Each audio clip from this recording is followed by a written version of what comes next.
وأصحاب الأكرمين وأهل بيت الطاهرين وأزواجه الطاهرات أمهات المؤمنين والتابعين لهم بإحسان إلى يوم الدين. أما بعد، رب يسر ولا تعسر، ربي تمم الخير. ربنا اشرح لنا صدورنا ويسر لنا أمورنا وأمور المسلمين واحلل عقدة من لساننا يفقه قولنا.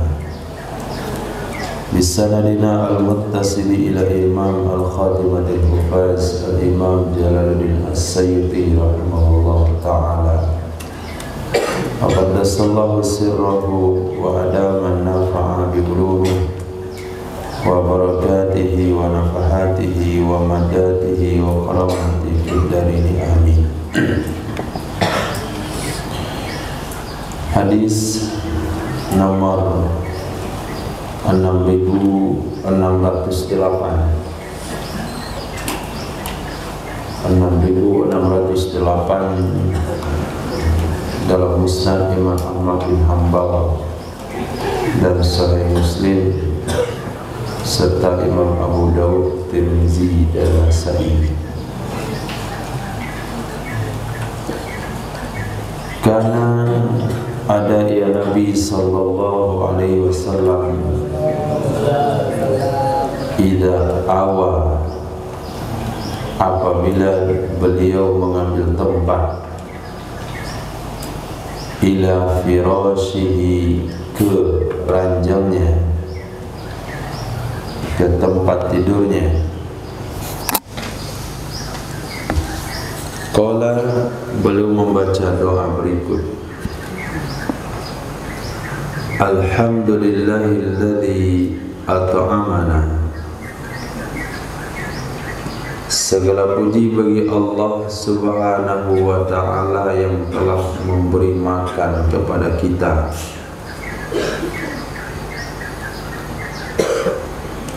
wasaqona, dan Ia telah memberi minum kepada kita, wa kafana, dan Ia telah memberikan kecukupan kepada kita.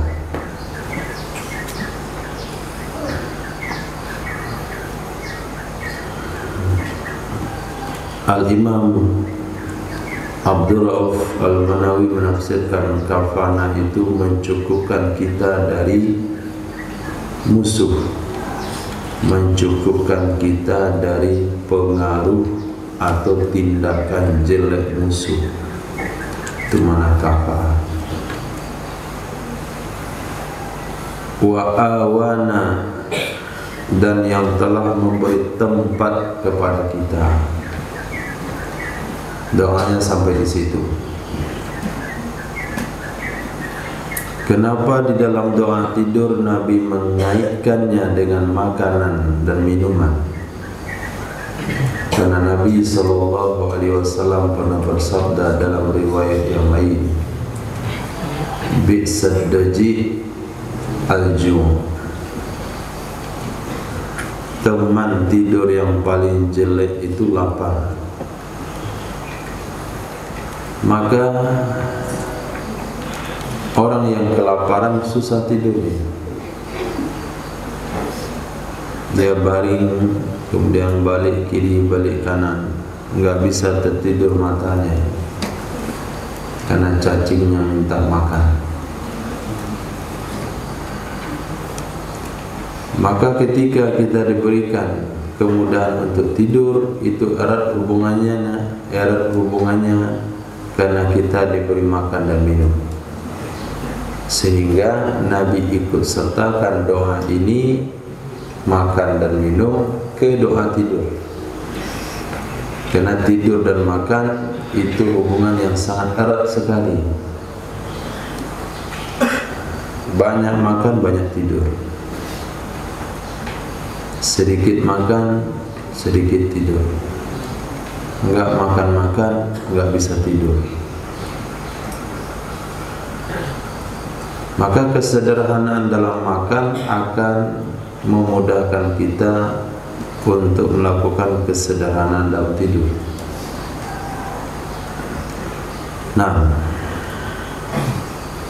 karena ada ya Nabi sallallahu alaihi wasallam masih tinggal, fakam, maka betapa banyak min man, dari orang-orang la kafiyalahu, tidak ada yang melindunginya. Tidak ada yang melindunginya, maksudnya melindungi dari kejahatan musuh. Wala mu'wiyalahu, dan tidak ada tempat berbaring baginya. Saudara kita di Palestina itu kedua-duanya nggak ada. Mau tidur ada ledakan, mau tidur kira-kira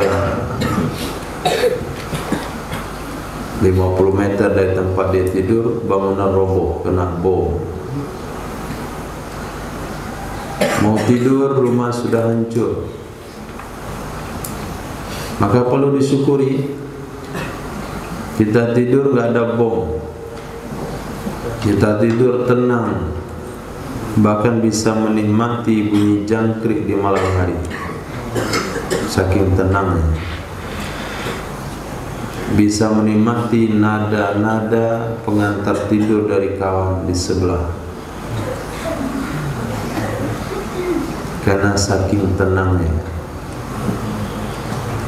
Di negara yang tidak ada keamanan dalam masa perang itu sulit untuk tidur.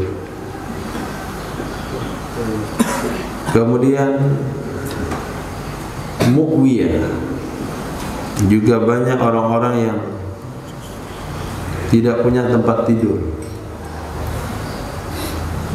Kadang-kala tidur di bawah jembatan. Syukur kalau nggak banjir. Kalau dia banjir, ikut dia hilang dengan banjir itu. Ketemu di Muaro. Tidur di kardus. Pernah dia orang tidur di kardus? Kalau mau tahu bagaimana nikmatnya tempat tidur, yaitu bagi orang musafir yang kemalaman, itu baru tahu nikmat tempat tidur. Pergi ke masjid terdekat, pintunya dikunci. Pergi ke penginapan, satu malam 500.000. Baru tahu. Akhirnya menghabiskan malam di halte bis. Baru antum ingat bagaimana nikmatnya kasur Palembang dengan bantal yang 3 tahun yang lalu. Oh, itu baru tahu nikmatnya. Kalau sekiranya di dalam persinggahan, di sebuah perjalanan tidak dapat tempat tumpangan tidur. Nah, itu disyukuri. Karena memang kata para ulama, sesuatu itu tidak bisa kita syukuri melainkan setelah hilang. Orang tidak akan tahu nikmat sesuatu kecuali setelah nikmat itu hilang dari dirinya. Tanyakanlah nikmat kaki sama orang yang tidak bisa berjalan. Tanyakan nikmat mata kepada orang yang tidak bisa melihat. Tanyakan nikmat kesehatan kepada orang yang sudah sakit-sakitan. Maka baca doa ini supaya Allah selalu jaga nikmat makan, minum, tempat tidur kepada kita. Karena dalam konsep la in syakartum la azidannakum. Karena ada ya Nabi sallallahu alaihi wasallam, idza uhiya ilaihi, apabila diturunkan wahyu kepadanya Nabi sallallahu alaihi wasallam, wukida, Wukida di sini ditafsirkan sukina. Beliau akan tenang. Beliau akan tenang sejenak. Lidzalik, karena demikian terima wahyu. Sa'atan, sesaat. Kahayatis sakran, seperti keadaan orang mabuk. Seperti keadaan orang mabuk. Antum mabuk mobil, mabuk kendaraan darat, mulai naik mobil, mulai muntah, itu berkantong-kantong muntah disedekahkan sepanjang jalan. Pas turun dari kendaraan tersebut, turunkan dia, orang yang tadi muntah sepanjang jalan. Maka dia akan lelah, maka dia akan tenang sesaat. Mungkin bisa dia tidur setengah jam, atau bisa dia terduduk 10 menit. Nah, begitu kondisi Nabi setelah menerima wahyu dari Allah Subhanahu wa ta'ala. Saking beratnya wahyu tersebut, seperti hadis yang sudah kita baca tadi malam, bagaimana kondisi Nabi menerima wahyu dari Allah. Karena ada ya Nabi sallallahu alaihi wa alihi wasallam idza bay'ahu, apabila membaiat akannya Nabi oleh manusia. Ada yang masuk Islam, ada yang baiat kepada Rasul, yulakinuhum, niscaya Nabi akan mentalkinkan kepada mereka. Nabi akan talkinkan kepada mereka fi mastata'ta, pada sesuatu yang kamu mampu. Pada sesuatu yang kamu mampu.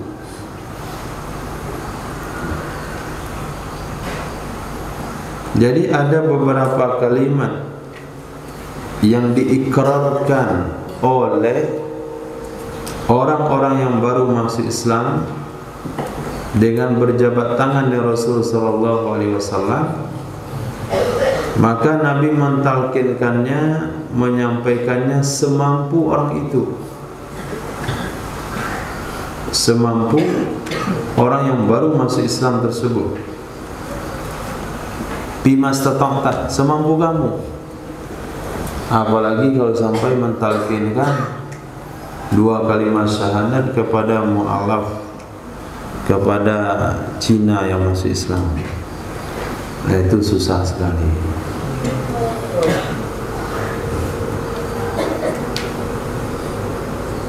Karena Cina itu susah membaca la.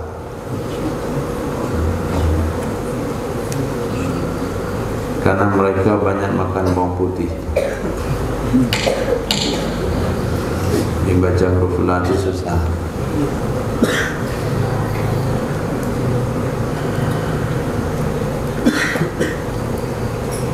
Jadi ada bahasa kemampuan semampunya. Apalagi talqin cuman akad nikah, sifat daripada akad nikah, itu semampunya. Kalau nggak bisa dihafal ya dibaca, asal dengan semata-mata niat membaca, tapi niat melafazkan. Kalau semata-mata niat membaca ya nggak boleh, karena harus ada tujuan insya'i untuk mengeluarkan satu ucapan. Ini dipermasalahkan hanya sebatas perbedaan antara mahar sama mas kawin. Satu bilang mahar, satu bilang mas kawin, katanya belum sah karena nggak sama. Satu dibilang putriku, satu bilang anak perempuan bapak, katanya nggak sama. Nah, Nabi saja dalam hal Islam fimastata'ta, pada sesuatu yang kamu mampu. Nah, bai'atlah, ungkapkanlah sesuatu sesuai yang kamu mampu. Karena ada ya Nabi sallallahu alaihi wasallam idza ba'atha, apabila mengutus ya Rasul sallallahu alaihi wasallam sariyatan, pasukan yang tidak ada nabi di dalamnya, sariyah, atau jaisan, pasukan secara umum. Ba'athahum, niscaya itu adalah jawab pada huruf syarat. Niscaya Rasul akan mengirim mereka dari awal siang, awalin nahar, awal siang. Maka sesuatu yang dibuat di awal siang ini mendapatkan doa dari Rasul. Karena Nabi doakan, Allahumma barik li ummati fi bukuriha, ya Allah berkahilah bagi umatku di pagi harinya. Maka kita buat setoran itu pagi, supaya hafalannya diberkahi. Setoran pagi, barik li ummati fi bukuriha, akad nikah pagi, Allahumma barik li ummati fi bukuriha. Kata sahabat yang menjadi perawi hadis ini, saya itu mengirimkan rombongan dagang itu di pagi hari, dan saya menjadi orang kaya. Maka Sayyidina Rasul mengirimkan pasukan pagi-pagi. Kapan kita berangkat? Nanti jam 9. Nah, jam 10 belum datang. Jam 11 masih persiapan. Akhirnya kita sholat zuhur dulu di sini ya, nanti baru berangkat. Itu rombongan itu nggak akan ada keberkahan di dalamnya.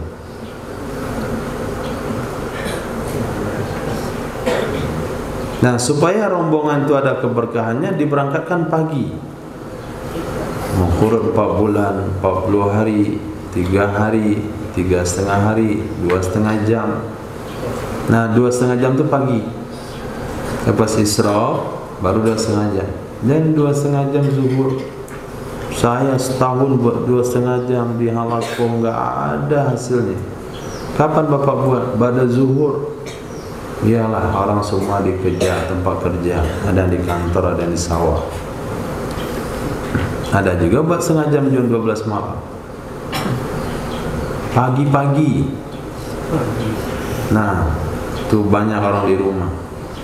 Apalagi siap-siap mau di kantor, tergib dulu 5 menit. Nah, jadi apa saja buat pagi-pagi. Buat kebersihan pagi-pagi, olahraga pagi-pagi, yang olahraga siang bolong. Kemudian buat usaha pagi-pagi, buka kedai pagi.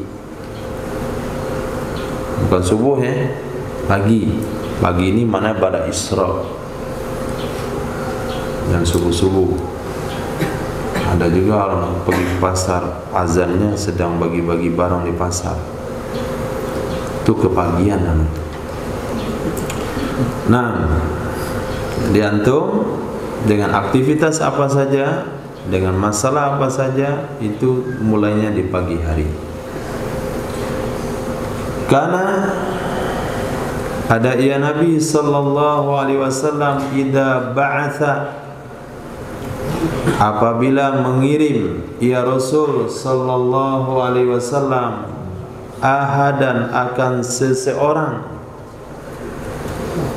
min ashabihi, dari sahabat-sahabatnya Nabi, fi ba'di amrihi, pada sebahagian urusannya Nabi, urusannya Nabi atau urusan agama. Seperti Sayyidina Muaz dikirim ke Yaman. Qala, Nabi akan berpesan, basyiru wala tunaffiru. Berilah kabar gembira dan jangan beri kabar petakut. Berilah kabar gembira dan jangan beri kabar petakut. Jangan kalian buat mereka lari. Nah, kalau kita lihat dari hadis ini, maka yang tepat dalam pengamalan itu adalah tabligh, bukan salafi. Nah, karena tabligh basyiru, sepagi sepetang di jalan Allah lebih baik pada dunia beserta isinya. Itu langsung ya. Duduknya bapak-bapak di majlis ini, nanti selesai di majlis tutup dengan doa kifaratul majlis, maka akan ada penyeru dari langit, kumu maghfuran lakum. Saking banyaknya basyirunya itu, sampai-sampai enggak ada dalam hadis.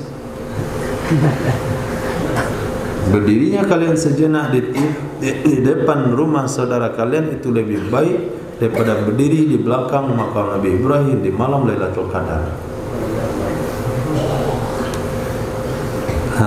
Basyir. Jangan wala tunafiru, jangan membuat masyarakat lari. Kamu bid'ah. Itu bid'ah. Itu sesat. Tadilah masuk neraka. Bid'ah sesat. Sesat masuk neraka. Banyak orang masuk neraka gara-gara dia. Karena dia tidak belajar hadis. Bagaimana konsep Islam? Basyiru wala tunafiru. Berikan berita-berita gembira, jangan sampai umat dibuat lari. Jangan sampai umat dibuat lari. Wala tunafiru. Yassiru wala tuassiru. Beri kemudahan dan jangan kalian persulit. Beri kemudahan, jangan kalian persulit. Enggak bisa sholat duduk berdiri, berdiri ya duduk, enggak bisa duduk berbaring, enggak bisa berbaring telentang, enggak bisa telentang isyarat dengan kelopak mata, enggak bisa isyarat kelopak mata. Ingat saja gerakan sholat di hati, enggak juga bisa, nanti kami sholatkan insyaallah. Kan mudah.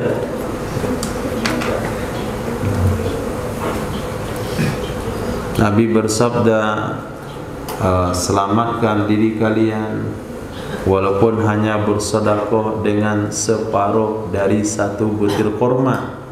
Apa susahnya? Menyelamatkan diri dari neraka cuma separuh dari sebutir kurma. Enggak sebutir Nabi suruh, separuh pun dah jadi. Oh, enggak bisa. Tabassumuka fi wajhi ahika sedekah. Senyum saja itu dah sedekah. Ini jangankan berikan kurma, senyumnya nggak mau deh. Kecemberut dahi hitam.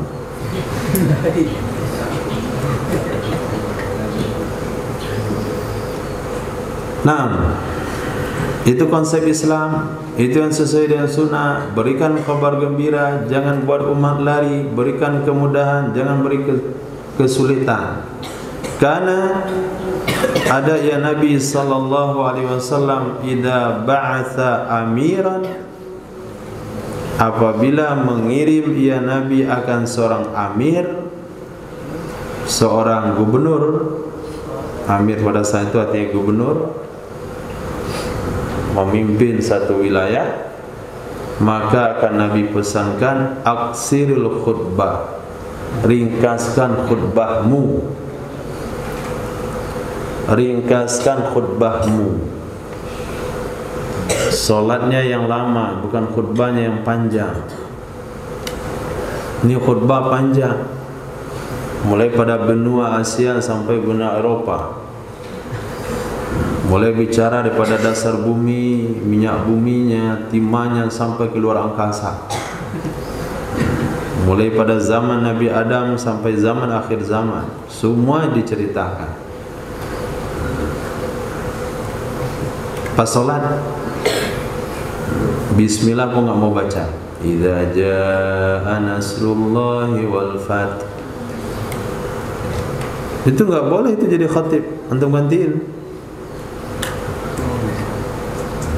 Karena Nabi sabdakan di antara pemahaman seseorang dengan hukum Islam, khutbahnya pendek, sholatnya lama.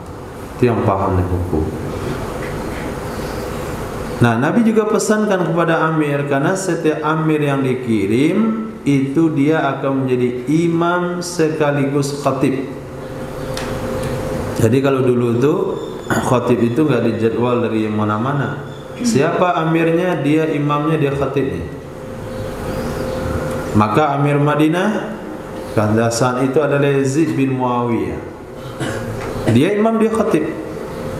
Baik khatib Jumat maupun khatib salat Id. Sampai-sampai karena enggak maunya masyarakat mendengarkan khutbahnya dia, maka dia khutbah dulu baru salat.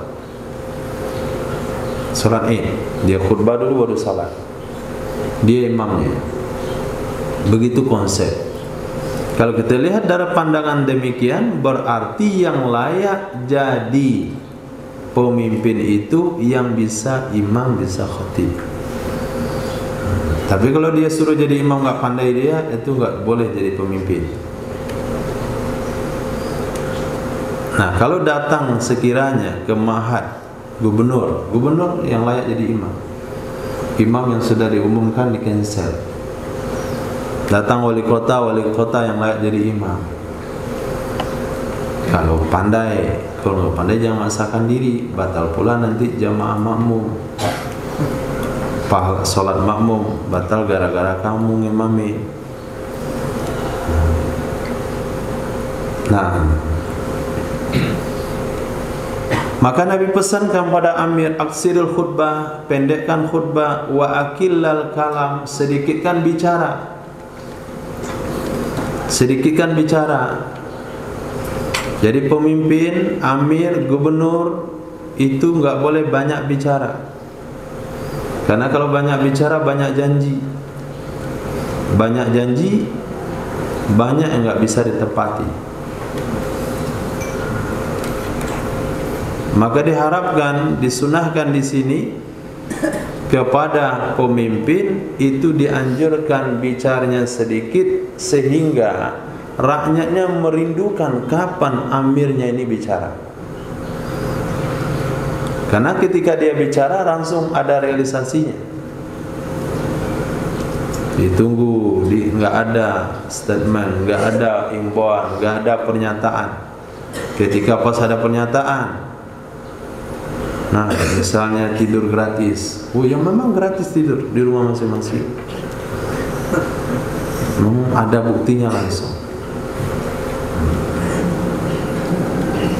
Tapi ketika banyak bicara, susah untuk membuktikannya.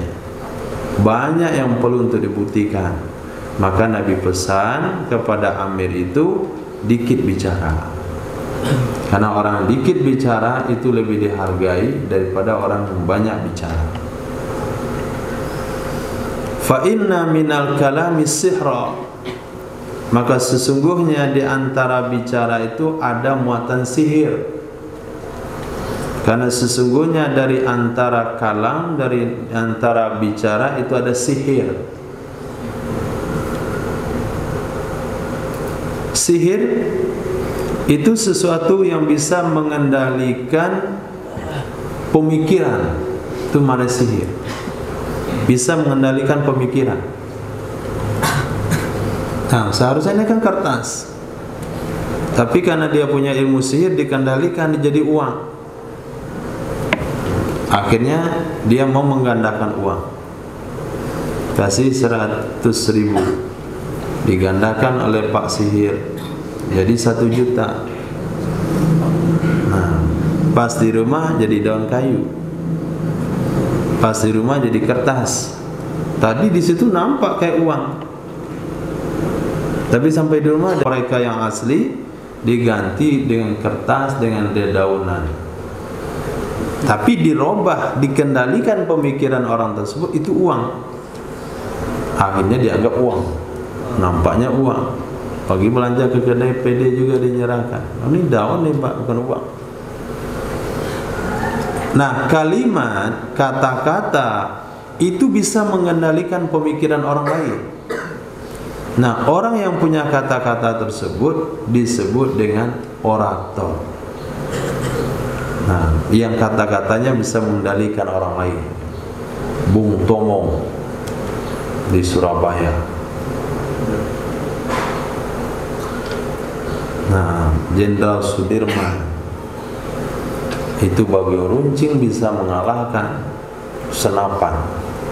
Kenapa? Karena dorongan motivasi dari kata-katanya. Tukang syair, wa inna minal kalam sihra.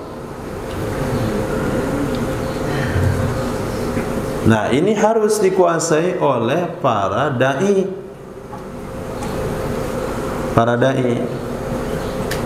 Supaya ucapan dai itu bisa menyihir masyarakat untuk kepada perkara-perkara yang baik.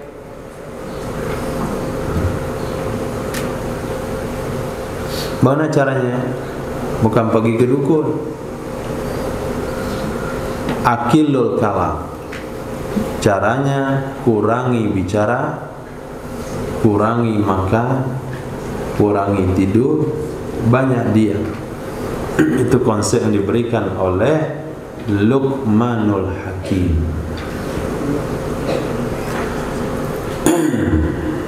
Karena ada ya Nabi sallallahu alaihi wasallam idza balaghahu, apabila sampai berita kepadanya Nabi anir rajuli, tentang seseorang, apabila sampai berita kepadanya Nabi tentang seseorang, asyai'u, oleh sesuatu, Nabi dapat informasi si fulan dia kemarin melakukan kesalahan. Si anu, si fulan dia telah melanggar aturan syariat. Sampai berita itu ke Rasul. Lam yakul, Nabi tidak akan katakan ma balu fulan yakulu, apa alasan si fulan dia ngomong begitu.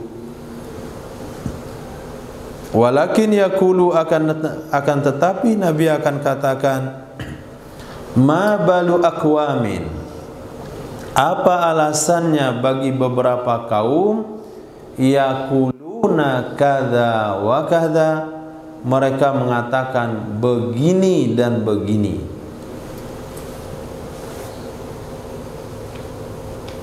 Ini cara Rasul menyampaikan pesan kepada umatnya. Satu yang bersalah, satu yang melakukan pelanggaran, Nabi enggak langsung menegur yang satu orang itu dengan ucapan, kenapa si fulan ngomong begitu, kenapa si fulan berbuat begitu. Tapi demi menjaga kehormatan yang satu orang tersebut, Nabi katakan, kenapa ada orang begitu? Kenapa kaum itu begitu? Bahkan kalimat kaum, Nabi juga tidak gunakan satu kata, kalimat mufrad, tapi Nabi gunakan bentuk jamak, aqwam. Hal ini pernah kita lakukan, kita terapkan. Nah, lihat ada satu santri kukunya panjang, dipanjangkan bagian kelingkingnya. Kita katakan, kenapa orang belajar agama kuku masih panjang? Tapi karena orangnya nggak sadar-sadar, nggak juga berubah dengan kata-kata seperti itu, terpaksa kita panggil lagi namanya. Rafi, kenapa antum panjangin kuku? Karena dia nggak sadar. Beda sama sahabat. Ketika Nabi lewat satu tempat, terlihatlah di satu tempat itu bangunan tinggi sedang dibangun. Nabi bertanya, ini punya siapa? Lalu yang ikut dalam rombongan itu menyampaikan kepada pemilik rumah, tadi kemarin sore kami lewat bersama Nabi depan rumah kamu. Nabi bertanya, nih kemana, punya siapa? Oh, Nabi ngomong begitu. Diratakan rumahnya dengan tanah. Satu kali Nabi lewat lagi di situ. Ketika lewat, Nabi katakan, mana rumah di sini? Diratakan oleh pemiliknya dengan tanah. Ketika datang satu sahabat berambut panjang, Nabi katakan, lalat. Sahabat itu merasa Nabi tidak senang dengan rambutnya, dia pulang dipotong rambutnya. Nabi katakan, kenapa kamu potong rambut? Maksud saya bukan kepada sama kamu, tapi bagus sih begini pada panjang, nggak terurus. Itu sahabat. Maka ketika menasihati seseorang, ada misalnya si fulan bersengketa dengan yang fulan, dia tidak lagi ada keakraban, akhirnya Nabi sampaikan di mimbar. Nabi katakan, apa alasannya satu kaum dia ngomong begitu? Apa alasannya satu kaum dia berbuat begitu? Padahal yang berbuat itu cuma 1-2 orang, tapi menggunakan bahasa aqwamin untuk menjaga harga diri, perasaan sahabat yang berbuat tersebut, sehingga dia tidak merasa dinasihati secara khusus, tapi dia akan merubah dirinya secara cepat dengan nasihat itu. Nah, kita gunakan bahasa seperti itu. Nah, tapi harus punya perasaan ya. Nah, ini pelajar agama coba-coba pula buat tato. Nah, orang pakai tato tobat bagaimana menghilangkan tatonya. Ini coba-coba pula buat tato. Nah, ini kan secara umum itu. Itu kalau nggak merubah juga, kita rotan tangannya. Dikira jatuh kena duri apa? Nah, preman belajar. Ini kalau dibiarin dia nanti kambuh sampai dewasa. Kalau dia kecil dibina, nah bisa. Tapi kalau nggak bisa kita bina, kita binasakan. Nah, itu konsep sahabat. Kenapa si fulan tersebut sudahlah pemalas, kemudian kurang mandi lagi? Nah, itu yang merasa kurang mandi, raja-raja mandi di sekarang.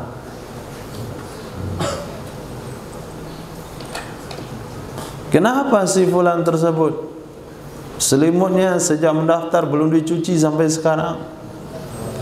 Nah, itu yang merasa cuci selimut. Agak nyaman jadinya.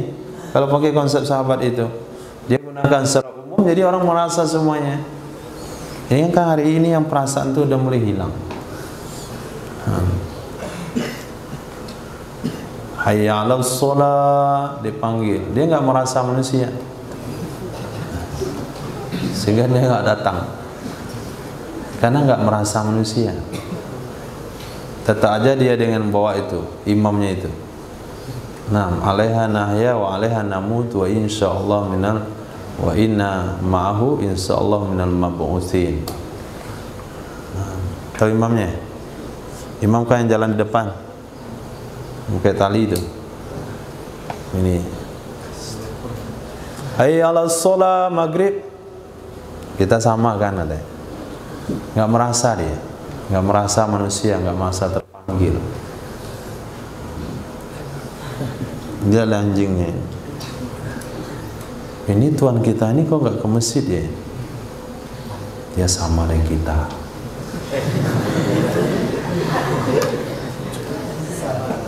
Ya kan sama-sama enggak ke masjid. Kita enggak perlu ke masjid, dipanggil hayya 'alas shalah, dia juga enggak. Kata apanya itu, peliharaannya itu, jangan-jangan dia jelmaan kita. Jadi karena perasaan itu hari ini kurang, sehingga sentuhan agama itu tidak ada pengaruhnya. Nah, ini masalah. Maka kalau antum hidup perasaannya nyaman, Hei, jangan mengantuk. Nah, itu mengantuk langsung. Oh, saya yang maksudnya ini. Dia yang mengantuk. Gini aja. Kamu. Nah, itu boleh tunjuk lagi. Karena dia nggak merasa. Keluarkan suara.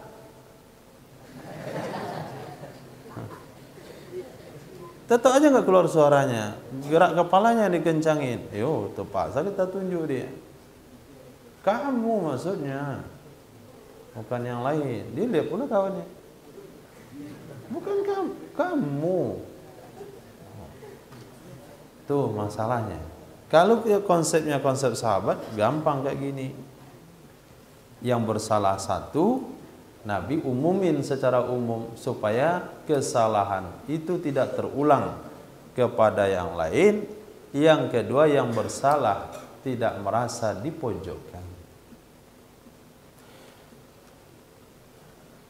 Karena ada ya Nabi sallallahu alaihi wasallam idza tadawwara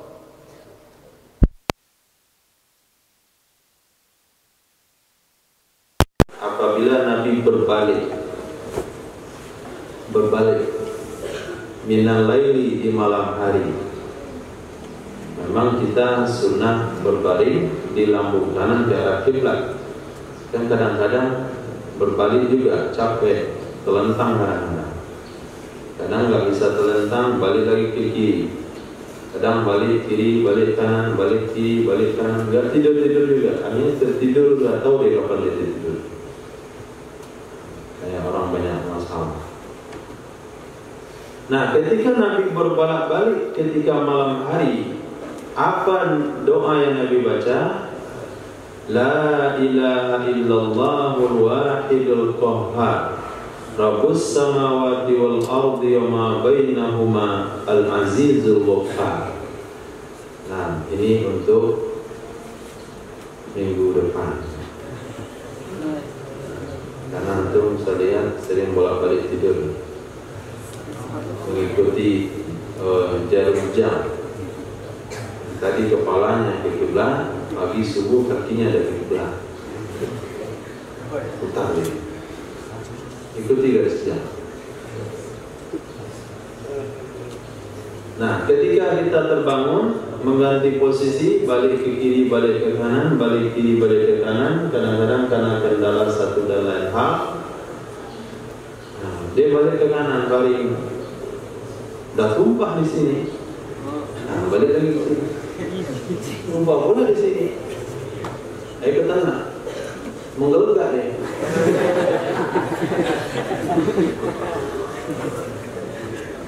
Nah, itu kan Pak Imam dia itu ketika bolak-balik itu. Nah, baca doa ini. Ini lumayan kuat hafalan orangnya ini. Kenapa? Bangun, tersentak ketika malam hari dalam tidurnya, dia bisa ingat doa. Bayangkan. Terbangunnya dia di celah-celah tidurnya, dia bisa baca doa. La ilaha illallah wahidul qahhar. Tiada Tuhan yang berhak disembah kecuali Zat yang tunggal, kecuali Allah yang Maha Esa, Al-Qahhar, yang maha memaksakan kehendak. Allah itu adalah Zat yang memaksakan kehendak. Maka tidak ada satupun kehendak Allah yang tidak bisa tertunai.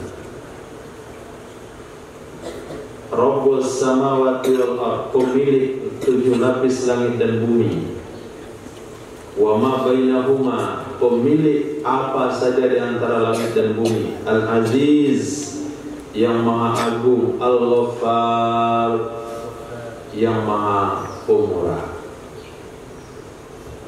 Maka kalau nama antum Ghaffar boleh, tapi jangan mikir Al-Ghaffar. Siapa nama Ghaffar? Boleh, apa-apa. Tapi Al-Ghaffar itu nggak boleh. Siapa nama Rahman? Tapi Ar-Rahman nggak boleh. Siapa nama Rahim? Ar-Rahim nggak boleh. Karena kalau pakai alif lam itu nama Allah. Karena ada ya Rasul sallallahu alaihi apabila terbangun dia Nabi minal laili, di malam hari, qala, Nabi baca doa, Rabbighfir warham, wahai Tuhanku, ampunilah dan rahmatilah, wahdi, dan tunjukilah, lis sabilil aqwam, bagi jalan yang lurus, bagi jalan yang lurus.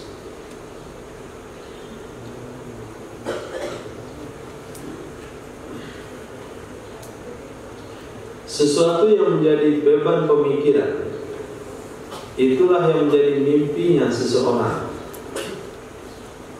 Dan sesuatu yang menjadi beban pemikiran, itulah yang menjadi kata-kata yang keluar di celah-celah dia tidur.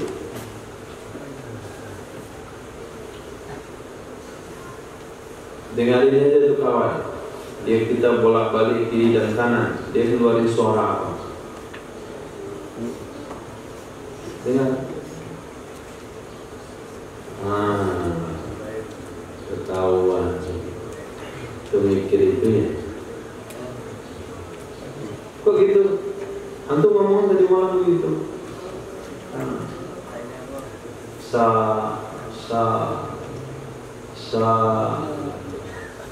Apa kira-kira itu?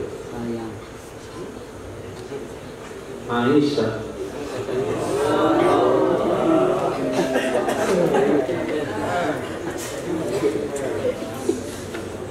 Tapi kalau bilang kubro, nah itu yang sedang persiapan kubro. Anak-anak, kalau dia siang-siang itu sibuk mandi-mandi, berenang-berenang, ke bawah tidur, jadi buah bibir, enggak. Cepatlah. Apa yang cepat? Terus suruh terjun. Ternyata temannya suruh terjun cepat. Ada orang tidur. Lihat Sayyidina Rasul sallallahu alaihi wasallam. Apa yang menjadi buah bibir beliau? Rabbighfir warham wahdi lisabilil aqwam. Ada 3 hal yang Nabi pentingkan.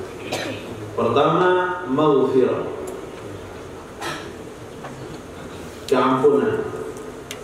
keampunan bagi umat. Allahumma ighfir li ummati fa innahum la ya'lamun. Kemudian rahmat Allah Subhanahu wa taala. Kemudian bagaimana umat mendapatkan jalan yang lurus.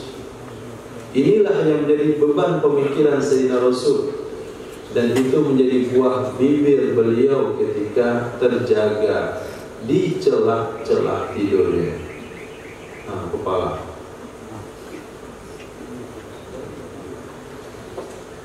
Karena ada ya Nabi sallallahu alaihi wasallam idza taghadda, apabila beliau makan pagi, lam yata'asya, niscaya beliau tidak makan malam. Wa idza ta'asya, apabila beliau makan malam, lam yataghadda, niscaya beliau tidak makan pagi. Pertanyaannya, tadi malam antum sudah makan? Sudah makan malam tadi malam? Maka sunnahnya pagi ini jangan sarapan.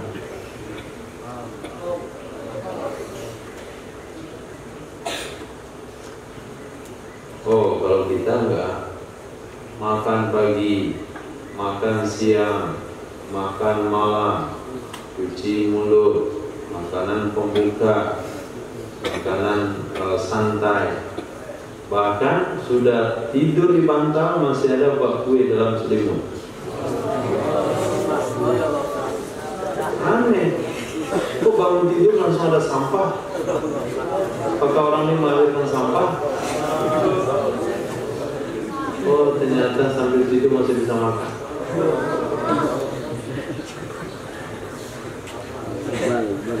Tuh bedanya, kata kartun, bedanya kita sama umat kita akhir zaman dengan umat dulu. Orang dulu sedikit makan, orang sekarang sedikit-sedikit makan.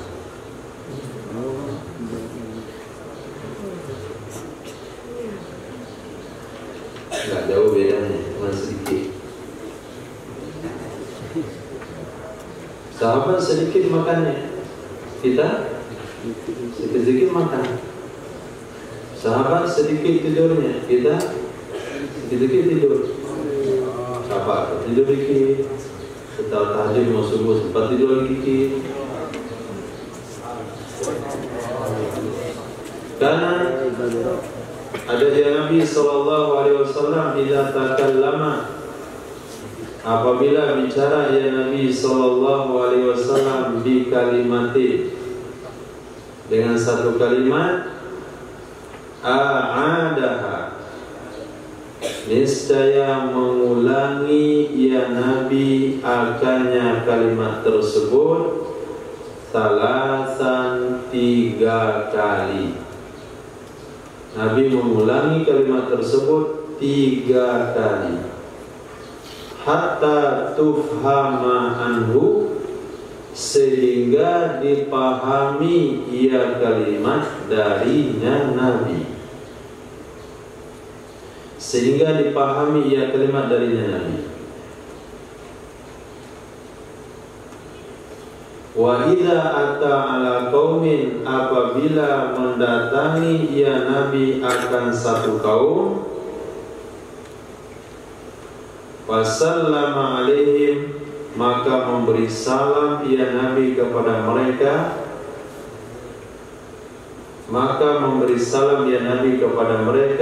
niscaya sallama alaihim salasan, Nabi memberi salam kepada mereka 3 kali. Mendatangi satu kaum, maka hal ini dipraktekkan di dalam khutbah Jumat bagi khatib. Jadi khatib ketika masuk ke masjid itu salamnya 3 kali, sunnah. Dan khatib disunahkan pergi Jumat masuk masjid ketika waktu Jumat sudah hampir masuk. Waktu Jumat sudah hampir masuk. Maka tempat-tempat yang menghidupkan sunnah ini, di masjidnya disediakan kamar khatib. Jadi khatib memang datangnya agak awal, tapi dia nggak langsung masuk masjid. Dia ada di kamar khusus. Dia di sana i'tikaf, dia di sana sholat duha. Kira-kira waktu udah mau masuk, 1 menit 2 menit lagi dia keluar di kamar. Nah, pada saat keluar itulah diucapkan assalam pertama, assalamualaikum. Kemudian khatibnya jalan, kemudian berdiri di kaki mimbar, ucapin salam lagi, assalamualaikum. Lepas itu naik ke atas mimbar, kemudian ucapin salam lagi. Itu sunnahnya. Hari ini sunnah ini tidak bisa diterapkan bukan hanya karena khatib tidak punya pengetahuan atau keberanian. Tapi kalau hal ini diterapkan, nggak ada yang jawab salam. Karena waktu mau khutbah itu yang datang baru sedikit. Nah, dan kalau dipraktekkan pun susah. Kenapa? Karena khatibnya sudah duduk dekat mimbar, nggak ada tempat disediakan sebelum masuk masjid. Nah, bukan berarti praktek ini kita datang ke rumah seseorang, ucapin salam 3 kali. Gimana itu? Assalamualaikum, waalaikumsalam, silakan masuk. Kita masuk, assalamualaikum, waalaikumsalam, silakan duduk. Assalamualaikum, waalaikumsalam, silakan makan. Bukan itu maksudnya.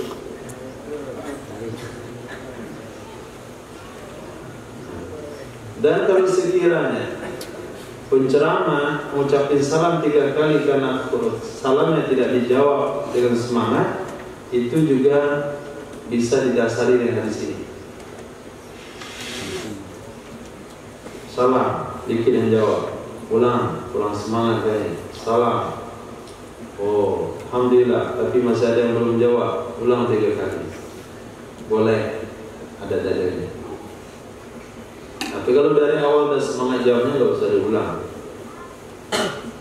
Sesuai dengan keperluan. Karena ada ya Nabi sallallahu alaihi wasallam idza tahajjada, apabila beliau salat tahajud, yusallimu, beliau mengucapkan salam baina kulli rak'atain, antara setiap 2 rakaat, antara setiap 2 rakaat. Jadi 2 rakaat salam, 2 rakaat salam, 2 rakaat salam. Itu tahajudnya Nabi sallallahu alaihi wasallam. Lagi pula didukung oleh hadis Nabi, salatul laili masna masna. Salat malam itu 2 rakaat, 2 rakaat. Karena ada ya Nabi sallallahu alaihi wasallam idza tawaddaa, apabila berwudu ya Rasul, apabila berwudu ya Rasul, akhadha, niscaya mengambil ya Rasul, kaffan, akan segenggam air, kaffan min ma', akan segenggam dari air, fanadhaha, lalu memercikkan ya Nabi